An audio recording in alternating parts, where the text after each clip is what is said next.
Amén. Amén. Estos días estuve estudiando los viajes de Pablo en Hechos y hubieron varios temas ahí que me impactaron un montón, que quería compartirlos con ustedes. Así que re interesante, ¿no? Ver cómo el apóstol hacía obra, cómo desarrollaba las iglesias, cómo tenía ese foco en el crecimiento de la obra, ese foco, esa pasión por el crecimiento de la iglesia. Y yo vengo a animarte hoy en esta serie que estamos hablando de ser iglesia, de esa iglesia que queremos ser, de esa iglesia que queremos movilizar. Estoy acá para animarte, que enfoques tu vida en el crecimiento de la iglesia, en la belleza de la iglesia. A todos nos hace falta tener una iglesia linda. Todos necesitamos tener una iglesia que dan ganas de congregarse, que dan ganas de ser parte. Y eso no lo hacemos los pastores. No lo hacemos solamente nosotros, lo hace cada uno de ustedes. Amén. Así que quiero animarte a que sueñes con esa iglesia que queremos ser.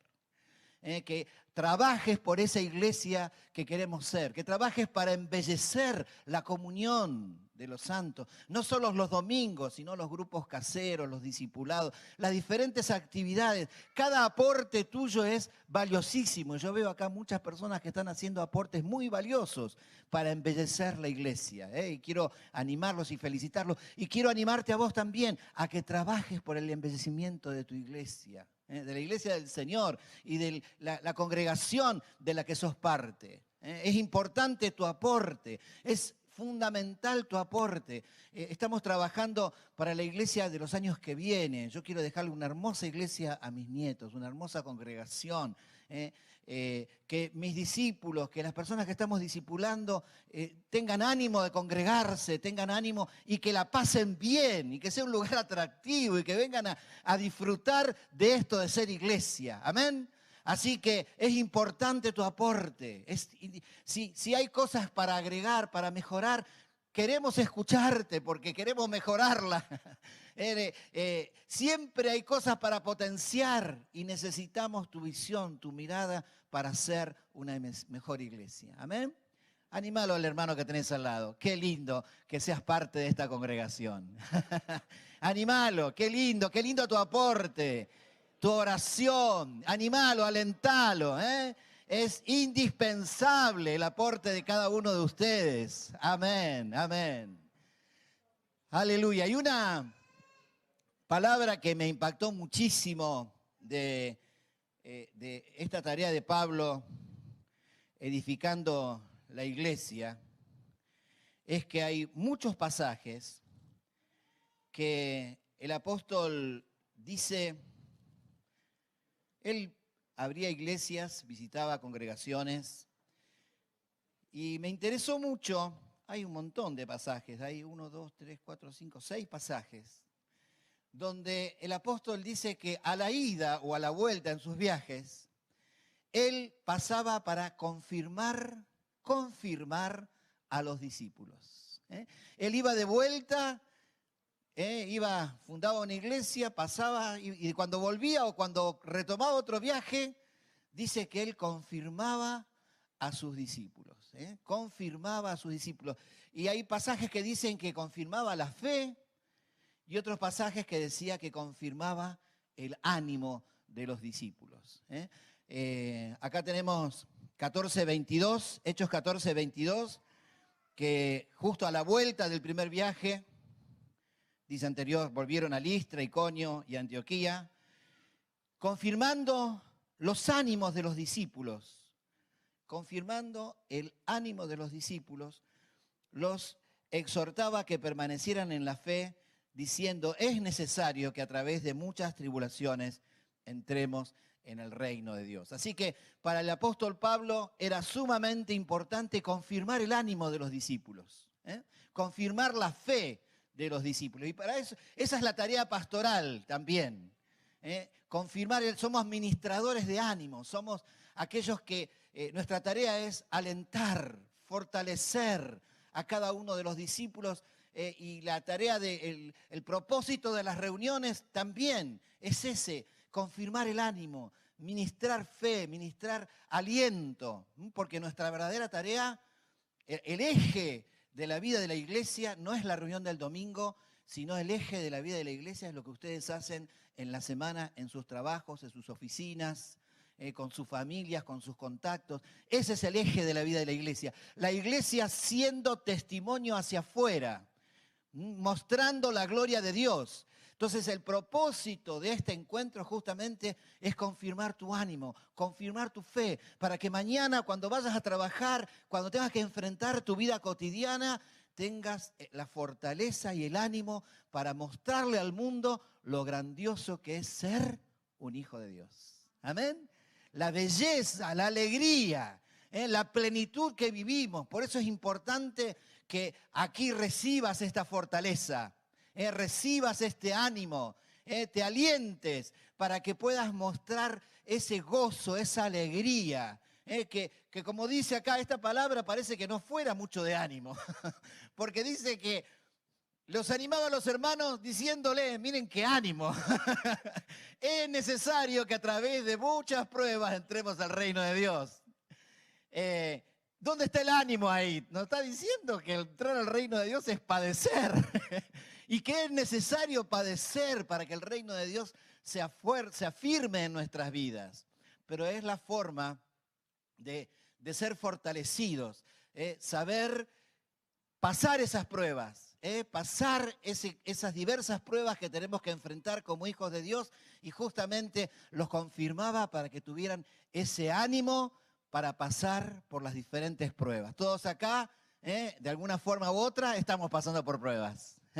Estamos pasando por circunstancias que se nos escapan, que parecen imposibles. Y circunstancias, algunos más que otros, están en medio de situaciones que parecen difíciles de salir adelante. Pero es indispensable que sepamos ser fortalecidos en las pruebas. Y para eso está el discipulado, para eso están los grupos caseros, para eso están las diferentes actividades de la iglesia, para que sea un espacio de fortalecimiento, de afirmar nuestro ánimo, porque pruebas, dice, van a haber, hay muchos tipos de pruebas, pero es necesario tener una fortaleza interior para poder pasar esas pruebas. Y justamente esta confirmación justamente tiene que ver con esto, ¿no? Enseñarnos a ser fortalecidos en las pruebas. Algunos tenemos la idea errónea de que Dios nos hace pasar por pruebas para probar nuestra fe, para probarnos. Parece como si Dios fuera alguien que está en el cielo con una lupa, jugando al gato y al ratón y mirando, dice, a ver si te aguantás esta, ¿no? No, no es así. No es un Dios que está experimentando con nosotros. Ya nos conoce. No necesita las pruebas para conocernos. No está jugando al gato y al ratón, porque algunos tienen esa idea de un Dios que te está persiguiendo y a ver si estás preparado para probar esta prueba. No, las pruebas no son para ver lo que hay en tu corazón. Dios ya sabe lo que hay en tu corazón desde antes de la prueba. ¿Sabes para qué son las pruebas? Para que vos te conozcas a vos mismo.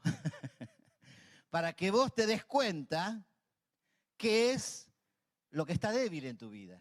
En la prueba, vos tomás conciencia con tu propia realidad, porque a veces vivimos cuando no estamos por pruebas, vivimos en realidades un poco ilusorias, aún de nosotros mismos, ¿no?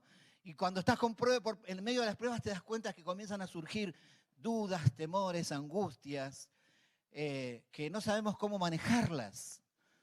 Y el secreto, y lo que el apóstol Pablo nos está diciendo acá, es encontrar el camino para ser fortalecido en medio de las pruebas. Ser afirmado en medio de las pruebas y salir aprobado de esas circunstancias y salir fortalecido. Así es que va formándose el carácter de Cristo en nuestras vidas. En medio de las pruebas vamos aprendiendo, vamos entendiendo más de nosotros mismos, vamos entendiendo más de la gracia, vamos recibiendo más esa gracia, pero es indispensable que sepas cómo atravesar esas pruebas. Y para eso estamos acá, para justamente este aprendizaje, aprender a salir adelante y a aprender a ser fortalecido en medio de estas pruebas. Amén. Así que si hoy viniste con alguna dificultad, quiero animarte, quiero enseñarte también, quiero confirmar tu ánimo para que tengas fuerza para salir adelante en medio de estas pruebas. ¿Cómo salimos adelante en medio de las pruebas? Esta semana estuve en un retiro y un hermano trajo una palabra muy preciosa basada en el Getsemaní, que le dije que le iba a compartir este domingo. Yo ya tenía el mensaje preparado y me vino bárbaro. Ahí en Marcos 14, 34. Marcos 14, 34. Nuestro Señor Jesús estaba en una tremenda prueba. Esperá, estoy en cualquier cosa, Lucas. Tengo que poner los lentes, ¿no? Marcos 14, 34. Ah, ustedes lo tienen ahí, ¿no? Ya está. Más fácil. Señor Jesús, nuestro Señor Jesús, el victorioso, el Rey de Reyes y Señor de Señores, en medio de una prueba, ¿qué hace? Primero, expresa su dolor, manifiesta su angustia, manifiesta la crisis interior que está viviendo, la puede verbalizar. El Rey de Reyes y Señor de Señores llegó a decir: mi alma está muy triste hasta la muerte. Qué importante poder verbalizar nuestros sentimientos. Qué importante poder identificar nuestros sentimientos dolorosos. Los sentimientos dolorosos son incómodos, son molestos. Queremos acallarlos, queremos encontrar la forma de que no nos molesten. Tratamos de esquivarlos, pero el Señor nos enseña un camino mejor, el camino para la angustia, el camino para el dolor, el camino para esos sentimientos angustiosos que vivimos. No es esconderlos, sino expresarlos. Y poder decir: me duele, estoy mal. A nadie de nosotros se nos exige que estemos perfectos. A nadie de nosotros se nos exige que no estemos sintiendo y pasando por momentos difíciles. Tenemos que saber expresar nuestro dolor con sinceridad y decir: mi alma está afligida y necesita ayuda. Cuando vos expresás tu dolor delante del Señor, encontrás ahí lo que nos dice Efesios 6, esa posibilidad de ser fortalecido por el Señor. Fortaleceos en el Señor y en el poder de su fuerza. ¿De dónde va a venir esa fortaleza que sane tu angustia, que sane tu dolor? ¿Quién la va a proveer? Si estás esperando que tu esposa te consuele, que tu hijo te consuele, que tu papá te consuele, estás buscando en el lugar equivocado. Ninguna persona se puede meter adentro tuyo y llegar a producir ese consuelo, ni un psicólogo, ni un fármaco, ni una droga. Nada puede zanjear ese dolor. Que Dios lo permite para que justamente vayas al lugar adecuado, que es la presencia de Dios. único lugar de fortaleza para el ser humano. Amén. Amén, el único lugar. Así que si viniste mal hoy, por lo que viniste mal, te animo a abrir los cielos. Y ahí vas a encontrar tu fortaleza. ¿Dónde está tu fortaleza? Tu fortaleza está en tu quebrantamiento. Amén. Ahí, cuando te despojas de todo, cuando renuncias a todo, cuando delante del altar le decís, sí, Señor, tomo esta copa, tomo esto, lo tomo para mí. En ese momento de quebrantamiento es el momento de tu fortaleza. Es el momento donde lo dejas al Señor ministrar en lo profundo de tu ser. Hasta que no llegas a ese lugar de deposición de todas las luchas, de deponer todo conflicto, todo capricho, y le decís, sí, Señor, que se haga tu voluntad en mi vida. Hasta que no llegas a ese punto, no hay posibilidad de que el Espíritu Santo se meta dentro tuyo y encuentres esa fortaleza que solo el Señor te la puede dar. Amén. Aleluya. Es necesario que a través de muchas pruebas entremos al reino de Dios. Porque las pruebas nos llevan a la renovación, a la revelación de nosotros mismos, nos llevan a verbalizar lo que nos pasa, nos lleva a quebrantarnos delante de Dios y nos lleva a disfrutar de esta abundante gracia que hay en Cristo, disponible para cada uno de nosotros. Pero hay otra cosa más que hizo Jesús ahí en Getsemaní, muy importante. Buscó a sus amigos en medio del dolor. Buscó a sus amigos, no se quedó sufriendo solito. Buscó a sus amigos y les dijo, velen por mí, como dice ahí. Quédense conmigo. No me dejen solo, quédense conmigo. Acompáñenme en mi dolor.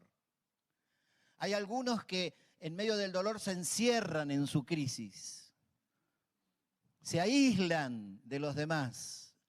Jesús, autosuficiente, íntima comunión perfecta con el Padre, necesitó de la compañía de sus amigos en medio de la aflicción.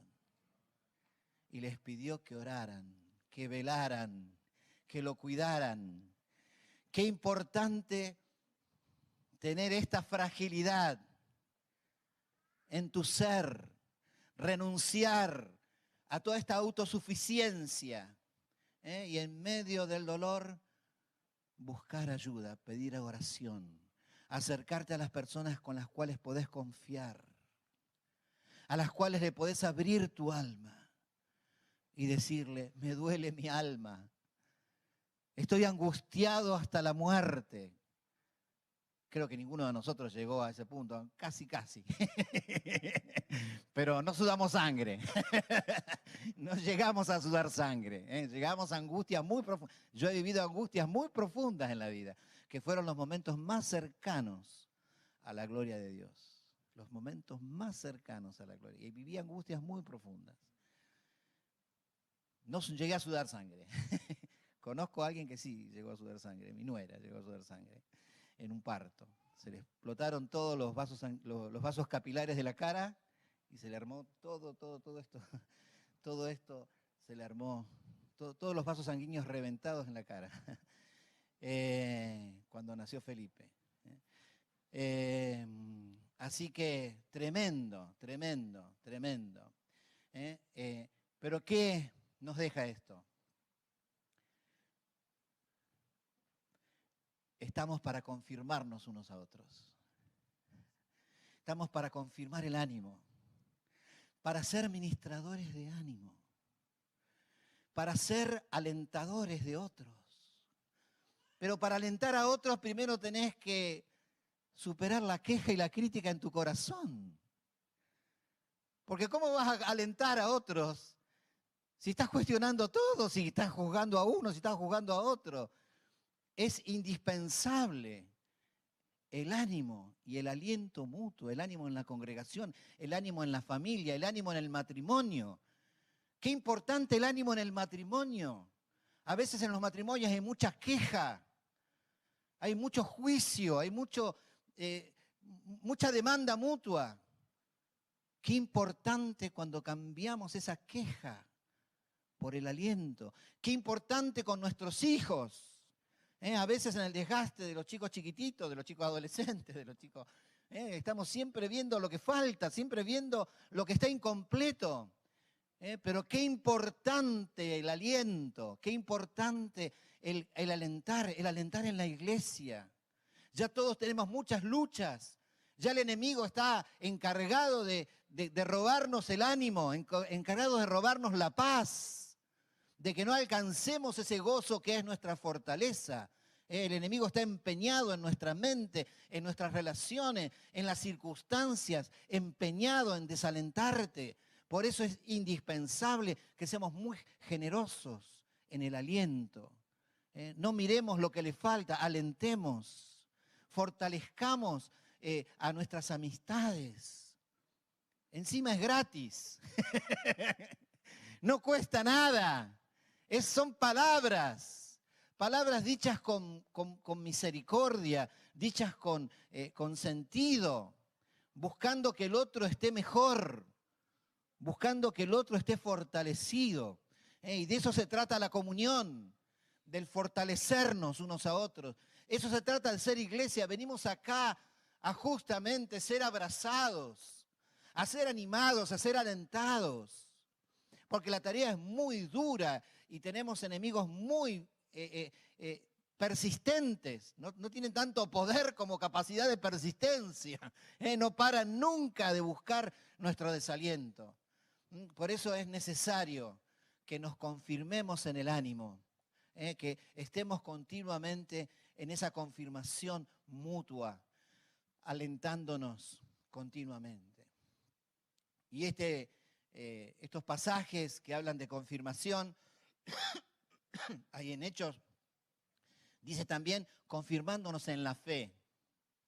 Y acá es donde yo también queremos afirmar la fe de cada uno de ustedes. Justamente esta fe de que estamos edificando algo glorioso, de que estamos edificando algo, lo más bello que hay sobre la tierra, lo que más ama Jesús en la tierra,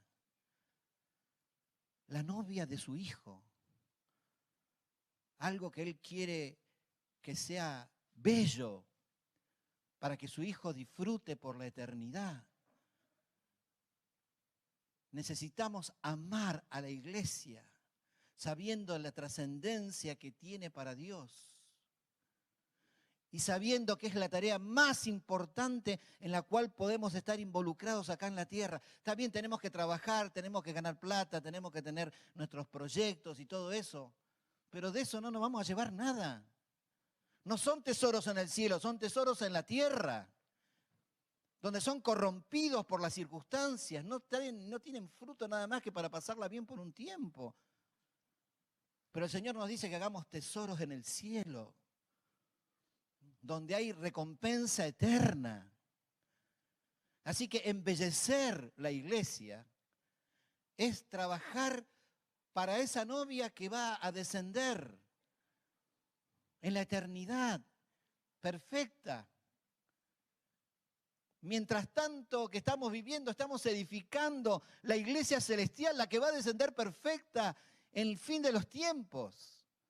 Y hoy la estás trabajando con cada gesto, con cada misericordia, con cada renuncia.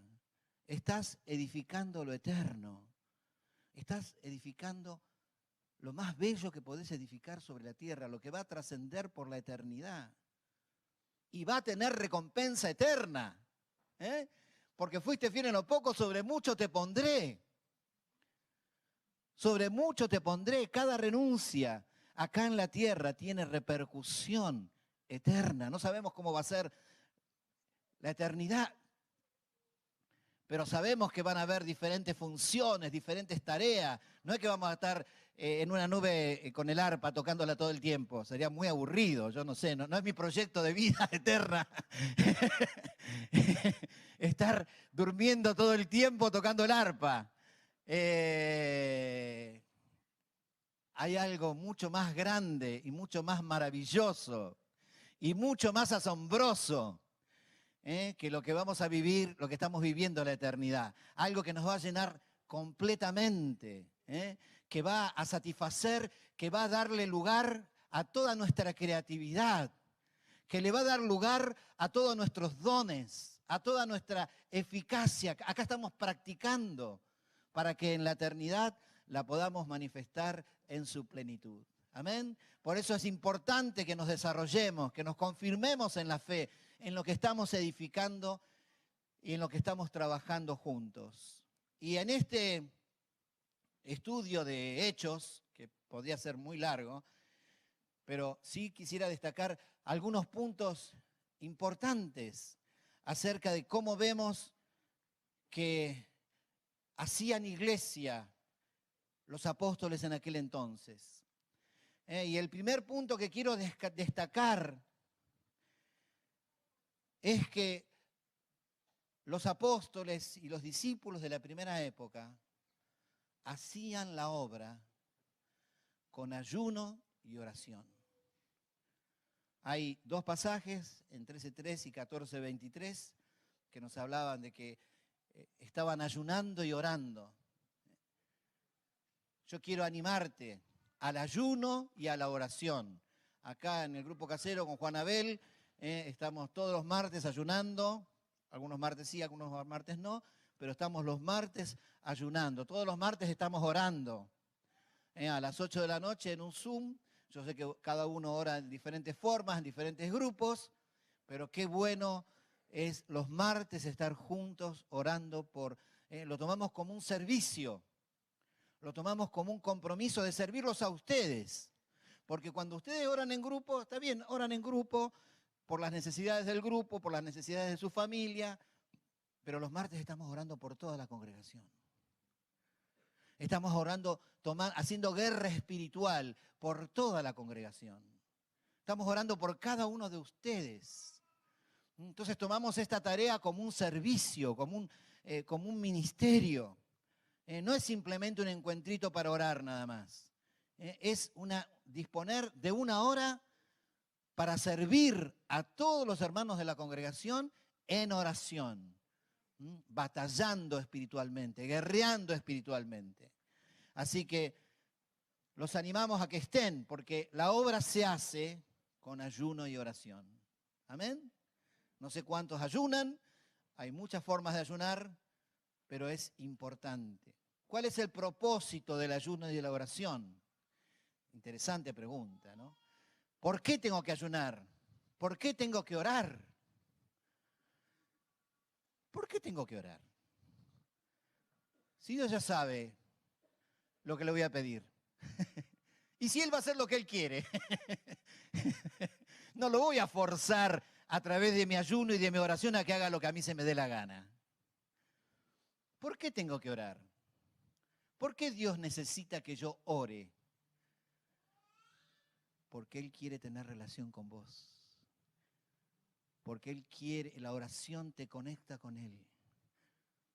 Te conecta con la necesidad de los demás, te conecta con su poder. Y Dios no hace nada, justamente porque Él se autolimitó.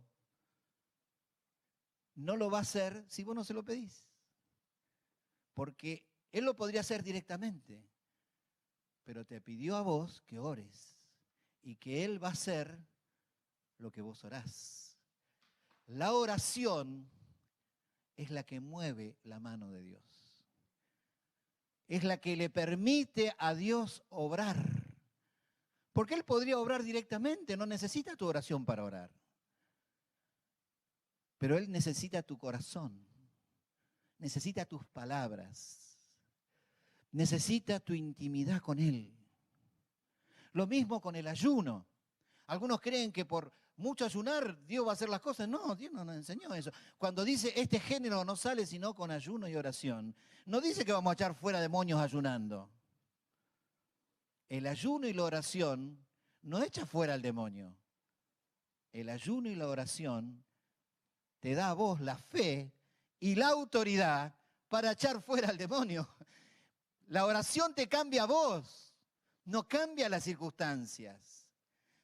Prepara el terreno de tu corazón, prepara el terreno de tu autoridad espiritual para que Dios pueda obrar, para que Dios tenga libertad de orar. Por eso la obra se hace con ayuno y oración, se hace con dependencia de Dios, se hace con quebrantamiento, con esa búsqueda. El ayuno es un decir, Señor, renuncio a algo que me gusta, a la comida, al chocolate, al helado, a lo que sea, renuncio a algo por un tiempo, porque quiero declarar mi completa necesidad de tu obrar, porque necesito que vos me transformes, porque estoy incompleto con lo que tengo, necesito más de ti. Esa es la razón de la oración y del ayuno. Primer punto importante para hacer la obra. El otro punto importante de la obra es el gobierno del Espíritu Santo. El Espíritu Santo dirigiendo nuestros pasos. Hay varios pasajes acá que vemos en Hechos que los apóstoles querían ir para la derecha y el Espíritu Santo les decía no, para la izquierda. Ahí en Hechos 13:2 y en 16, 6 y 7 está bien claro que el Espíritu Santo tomó el gobierno de la situación. Y si hoy queremos hacer la obra de Dios, es necesario que aprendas a ser gobernado por el Espíritu Santo. Que aprendas a escuchar los no del Espíritu Santo. Cuando te dice no es para acá, es para allá. Esa disponibilidad a que sea Él el que gobierna tu vida. ¿Amén? No nos gusta mucho cuando nos cambian los planes. No nos gusta mucho cuando tenemos un proyecto y hay un cambio de proyecto. Nos resistimos, pero tenemos que estar atentos, porque el que gobierna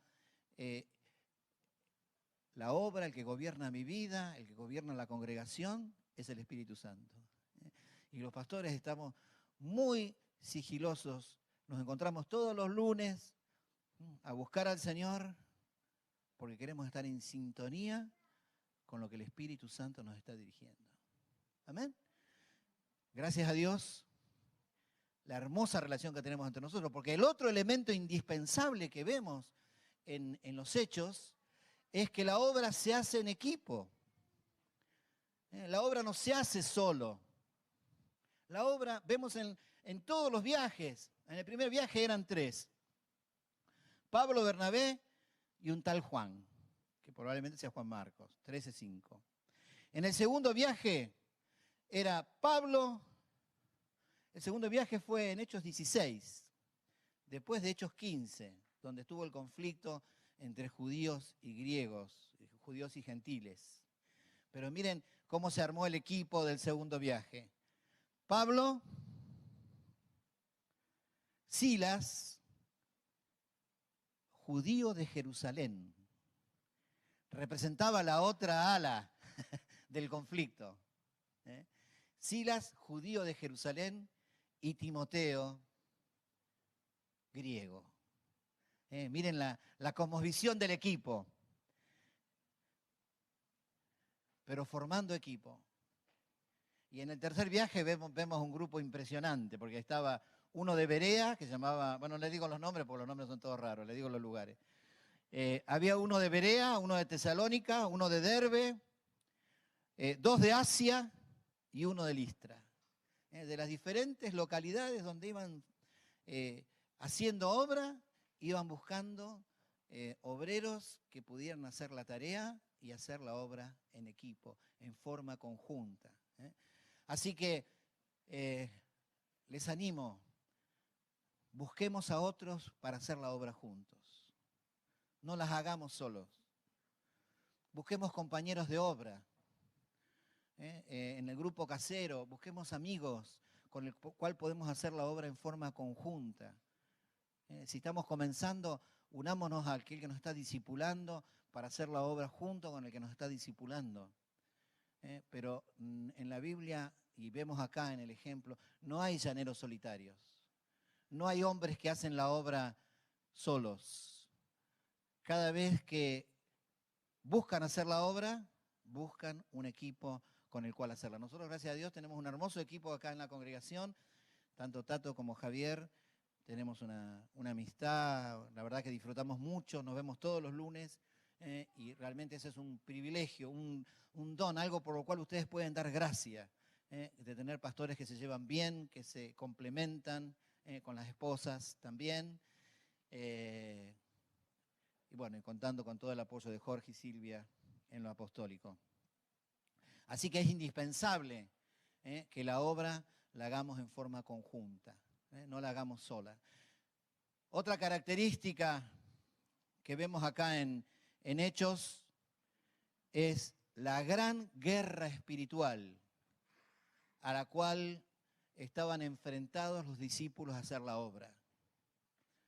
Y yo quiero animarles, y vamos a orar por esto, no seamos ingenuos en cuanto a la guerra espiritual en la cual estamos involucrados. Estamos en medio de una poderosa guerra espiritual porque el enemigo sabe que si te anula a vos, anula la obra de Dios.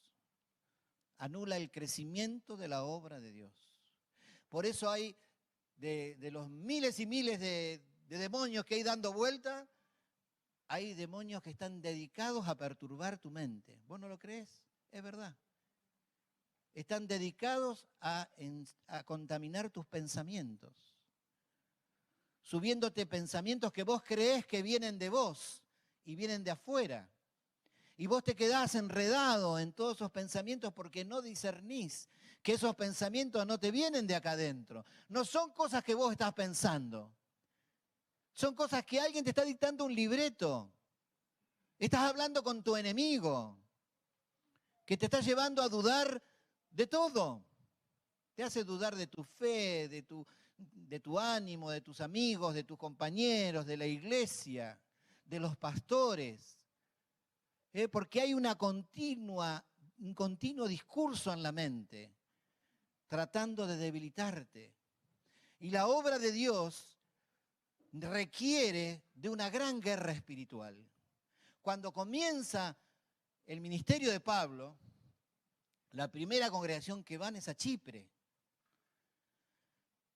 Ahí, imagínense, estuvieron ahorrando para el viaje misionero, estuvieron preparándose, en ayuno y de oración. Van a Chipre, y esto es una característica, ¿no?, de la obra. Hay momentos de plenitud y hay momentos de bajón. Si leen lo que pasó en Chipre hubo un solo convertido. Semejante viaje. Un solo convertido. Sergio Paulo. El único que se convirtió en Chipre, por lo menos que hay testimonio en la Escritura. En el resto de las ciudades dice, toda la ciudad se reunió ahí en Antioquía, toda la ciudad se reunió para decir, en Atenas dice, algunos se convirtieron. También le fue mal en Atenas. Algunos se convirtieron.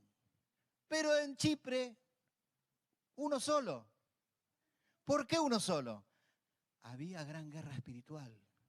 Había un falso profeta, un mago judío, Elimás, Bar Jesús, que impedía que Sergio Paulo se convirtiera.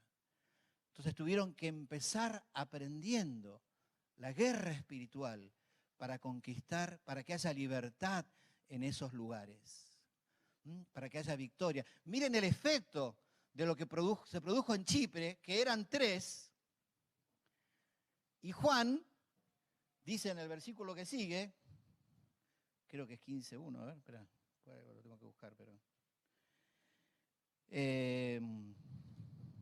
bueno, no, lo buscan después ustedes. Ahora lo voy a encontrar, espera. ¿Dónde está esto? Bueno, no importa. Pero Juan, creo que es el primer versículo del que sigue, ¿no? Después de Listra, después de Chipre. Juan se volvió a Jerusalén. se desanimó. Salieron 3 y en la primera obra quedaron 2. Juan se desanimó y se volvió a Jerusalén. Tremenda guerra espiritual. El desaliento en el equipo apostólico, el desaliento en aquellos que estaban sembrando la obra. La primera de cambio, el primero abandonó. Gran guerra espiritual. Todo Hechos nos habla de mucha guerra espiritual, especialmente en Éfeso, donde hay una gran guerra espiritual. Éfeso era una ciudad muy manejada por los demonios y había mucha guerra espiritual. Por eso quiero animarte a que te fortalezcas y no dejes de resistir al diablo para que huya de nosotros. Tiene que huir, el reino de Dios tiene que avanzar y el reino de las tinieblas tiene que retroceder hasta que las puertas del infierno no prevalezcan. Son las puertas del infierno que no van a aguantar el avance de la iglesia. Por eso necesitamos que te levantes en el nombre de Jesús y que día a día estés resistiendo este embate espiritual, esta guerra espiritual que no nos deja crecer en libertad. Amén. Y el otro elemento indispensable que veo también en el crecimiento de la obra es la presencia de los milagros. Toda la obra se sustenta en milagros. Toda la obra en Listra, por ejemplo, comenzó con un milagro. Casi todas las obras comenzaron en una sinagoga. Pablo iba a una sinagoga, iba a donde había un terreno ya permeable a la palabra, personas que ya conocían la palabra, y increíble otro pasaje que también, otra palabra que está muy presente en los discursos de Pablo en la sinagoga es que discutía con ellos, polemizaba, porque iba a los lugares donde había una espiritualidad subnormal y les proponía una vida de victoria, una vida en Cristo, una nueva realidad espiritual. Esto podría ser hoy aplicable a lo que nos pasa con los que están apartados, con los que están débiles. Pablo comenzó con aquellos que estaban débiles, con aquellos que estaban viviendo una espiritualidad subnormal en las sinagogas. Comenzó discutiendo con ellos y diciéndole hay una realidad espiritual más alta. Después se terminaban enemistando y Pablo seguía con aquellos que le seguían, con los gentiles, pero qué importante es tener esa pasión, ese fuego por aquellos que están viviendo en derrota, por aquellos que están viviendo. A veces la tendencia es dedicarnos a aquellos que están bien, a aquellos que nos responden, a aquellos que nos acompañan. Pero acá nos está hablando que Pablo comienza con aquellos que están débiles, con aquellos que están viviendo una espiritualidad subnormal, y explicándoles que hay una posibilidad de una vida plena en Cristo Jesús. Amén. Alrededor nuestro tenemos un montón de personas que están viviendo débiles espiritualmente, que no están viviendo en victoria, que están apartados, que no se congregan, que no responden al llamado, que no están involucrados en la obra. Es una espiritualidad subnormal, no es aquello para lo cual fuimos llamados. Qué importante es tener esa misericordia, esa compasión por aquellos que están débiles, no para mirarlos de arriba, sino para ir, no para juzgarlos y retarlos, sino para ir a tenderles una mano y fortalecerles, para que puedan entender que hay una vida plena en Cristo y que ellos se la están perdiendo, que hay una vida completa de ministerio, de servicio, de milagros, de comunión, que es el diseño de Dios para nuestras vidas. El motor de los milagros es la compasión. Es conectarte con la necesidad del otro, conectarte con la debilidad del otro.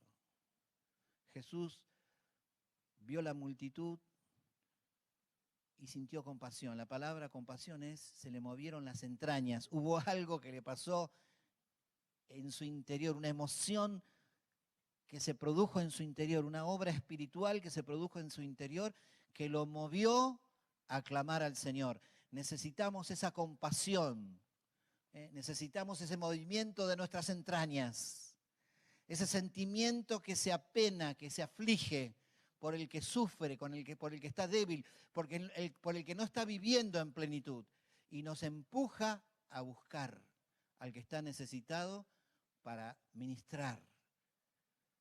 Para ministrar, nosotros somos testigos, nosotros no somos los protagonistas del cambio. El que lo va a cambiar va a ser el Señor, pero tenemos que estar ahí para decirle, estás apagado, estás débil, no estás viviendo la plenitud que el Señor te diseñó que tenías que vivir. Contá con nosotros. Fortalecete en el Señor para que encuentres este llamado, para que encuentres esta plenitud y no vivas una vida cristiana subnormal, sino que vivas una vida plena. Amén. Por eso necesitamos compasión, no necesitamos juicio, no necesitamos retar a la gente, necesitamos compadecernos con lo que el otro está viviendo. Necesitamos, ¿cómo viene la compasión? La compasión, dice ahí ese pasaje, dice que Jesús vio. Necesitamos ver, necesitamos oír al que está necesitado. Cuando vemos a alguien necesitado, a veces tenemos la tendencia a cruzarnos la vereda enfrente, porque sabemos que eso nos va a pedir plata, nos va a pedir tiempo, nos va a significar, y no tengo tiempo para poder atender la gente complicada, porque ya apenas puedo con mi vida. Así que veo algo complicado y huyo. Pero el Señor nos dice todo lo contrario. Escuchá tu corazón, escuchá al Espíritu Santo.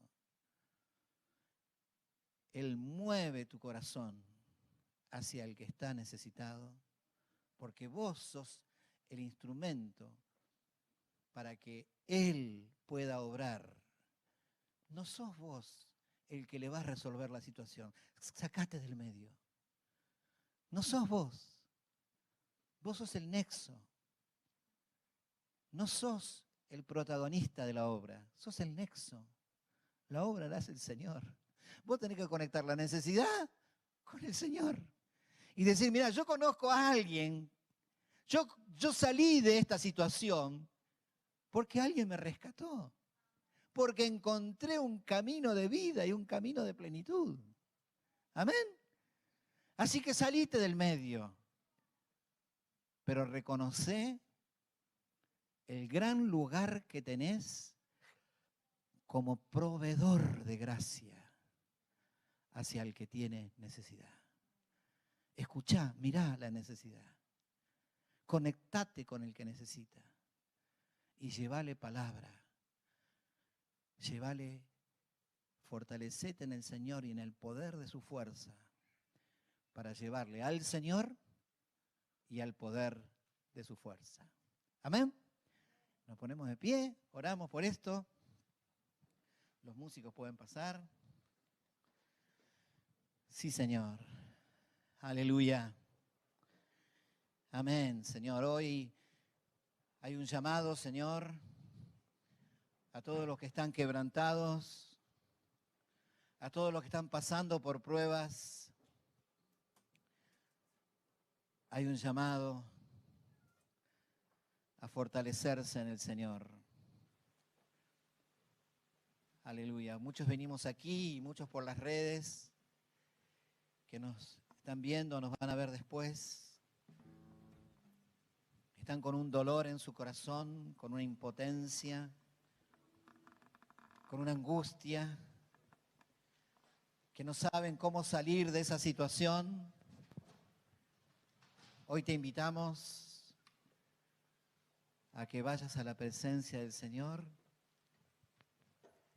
Te invito a que ahora vayas a la presencia del Señor y le puedas decir, me duele, estoy triste, estoy afligido, estoy afligida. No le veo salida a esta situación. Deja que el Espíritu Santo ahora conmocione tu interior. Deja de reprimir esa angustia, ese llanto. Deja de luchar. Es incómodo el dolor, es incómoda la angustia. Pero no la podemos resistir, la tenemos que digerir, la tenemos que dejar que entre. No te resistas a sufrir. Empeora las cosas. Tenés que dejar que ese sentimiento te llene, amigarte con ese sentimiento, digerir ese sentimiento, dejarlo que penetre en tu corazón. Ahí donde estás. Ahí donde estás. Decile, Señor, te entrego mi dolor. Te entrego mi angustia. Depongo mis luchas. Las luchas tienen que ver muchas veces porque tenemos una idea de lo que queremos que sea y no es. Proyectos que cayeron, situaciones que se vinieron abajo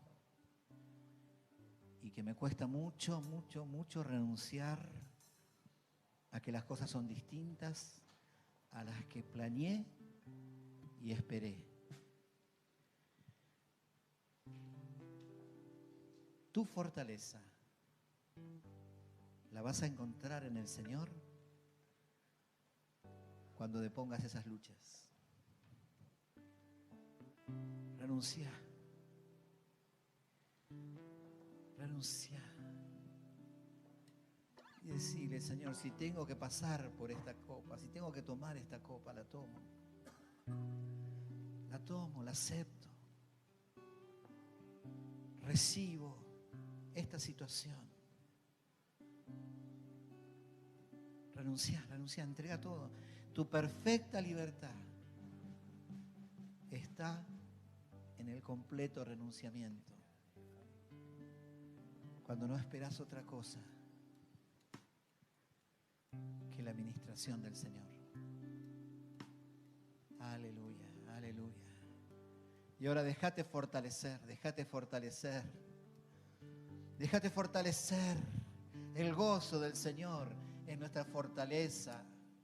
Aleluya, aleluya. Y ahora el Señor derrama gozo en nuestros corazones. Alegría, alegría de la palabra, alegría de la comunión, alegría de la iglesia, alegría de haber conocido a un Dios tan generoso, tan abundante, tan misericordioso. Aleluya, aleluya. Amén. Y nos levantamos ahora en el nombre de Jesús para poder enfrentar esas situaciones con autoridad espiritual. Y tomamos autoridad y reprendemos todo espíritu inmundo que está trabajando en la iglesia, que está trabajando en tu familia, que está trabajando en tu vida. Hacemos retroceder las tinieblas en el nombre de Jesús. Desatamos toda opresión espiritual en este lugar y en aquellos que nos están escuchando por las redes. Ahora desatamos en el nombre de Jesús. Satanás, soltá todas las ataduras que tenés en tu pueblo, en nuestro pueblo, en los hijos de Dios. Soltá esas ataduras ahora. Este pueblo es libre por la gracia, por la sangre de Cristo, en el nombre de Jesús. En el nombre de Jesús. Soltá las ataduras, Satanás. Soltá las ataduras. Este pueblo es libre por la gracia de Cristo. Retrocedé. Atamos toda perturbación, todos esos espíritus que están débiles y que están todo el día escuchando mentiras y que están luchando con sus pensamientos continuamente. Ahora lo fortalecemos con autoridad espiritual para que cada uno pueda resistir esa guerra espiritual en su interior. En el nombre de Jesús. Y te pedimos, Señor, también que ministres en esta mañana esa compasión por el que está débil. Esa compasión por el que está desenfocado en cuanto a la obra. Que vive una vida religiosa, que vive una vida apagada, que no vive una vida de plenitud. No estamos acá para juzgar a nadie, para descalificar a nadie. Estamos acá para servir, para ayudar, para animar.